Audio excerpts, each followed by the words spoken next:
Wow, was 2023 an impactful year?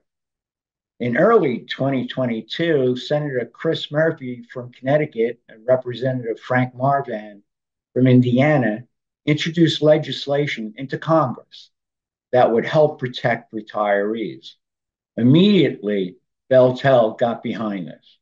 Together with Retirees for Justice, with an op-ed published in the Hearst newspapers by myself and Association Special Counsel Eddie Stone that was syndicated. We wanted this legislation to have an impact, and retirees need it.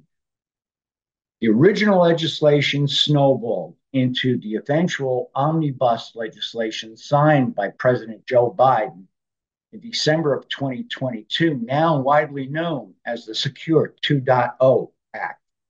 We are proud to have had a seat at the table early on. The passage of that legislation is what initiated the United States Department of Labor hearings by ERISA Advisory Council to investigate pension de-risking. Both Eddie Stone and longtime BellTel board member Don Kaufman provided testimony at these hearings to make sure the voice of our retirees and our concerns were heard. Now, Don Kaufman is well experienced in this. Besides two master's degrees, he's a chartered financial analyst who represented the pension funding from Bell of Pennsylvania and Washington back in the old Bell system days. So he's very fluent in these matters. Now, these hearings are important because the federal government, led by the Department of Labor, has finally turned its attention on the $300 billion pension spinoff problem that is facing this entire nation. And that crisis is close to home. 96,000 AT&T retirees, both management and union, had their pensions transferred to Athene. Not to mention that many thousands of AT&T retirees had also lost their life insurance to kick off the new year. Likewise, 41,000 Verizon pensions were de-risked back in 2012. And when this happened, BellTel's activism took the case all the way to the United States Supreme Court. And I'd like to explain SCOTUS, Supreme Court of the United States, the highest level of jurisprudence in America. Supreme Court gets about 8,000 petitions a year. A lot of them are for inmates on death row who have nothing to lose. But the Supreme Court doesn't have to hear anything. They don't have to give a reason for not hearing anything, but they do hear about 80 cases a year. Now, what is 80 cases out of 8,000?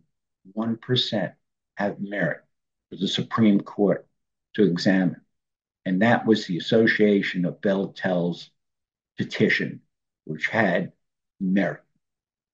We were the first ones to raise the alarm and the awareness on what was happening in America.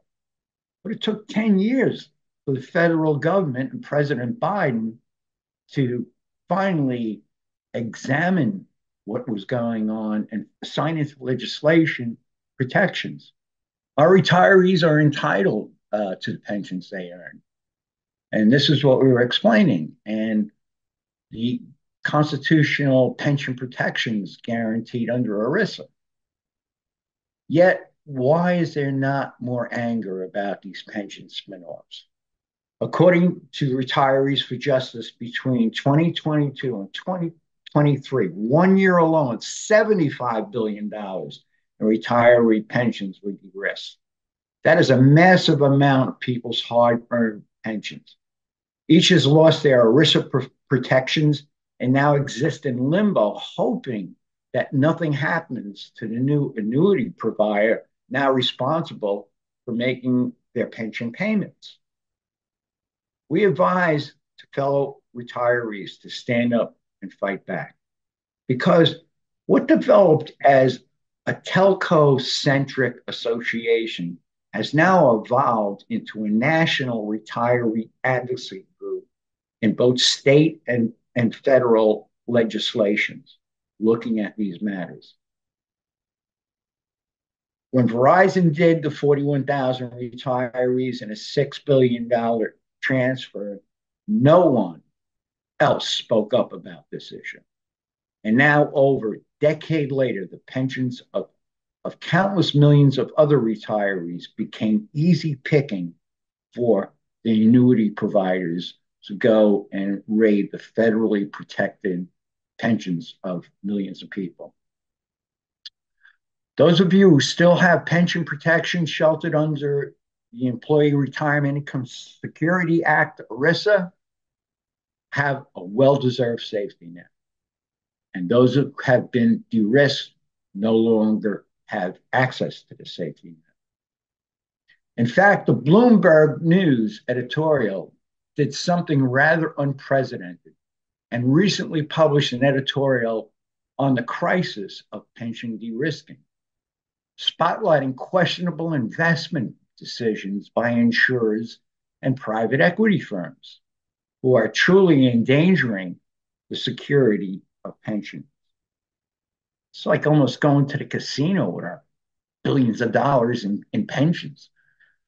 We would never say, I told you so, but now's the time to prioritize joining the Association of BellTel Retirees. Give us the task of advocating not only for your future, but the future of your children and your grandchildren.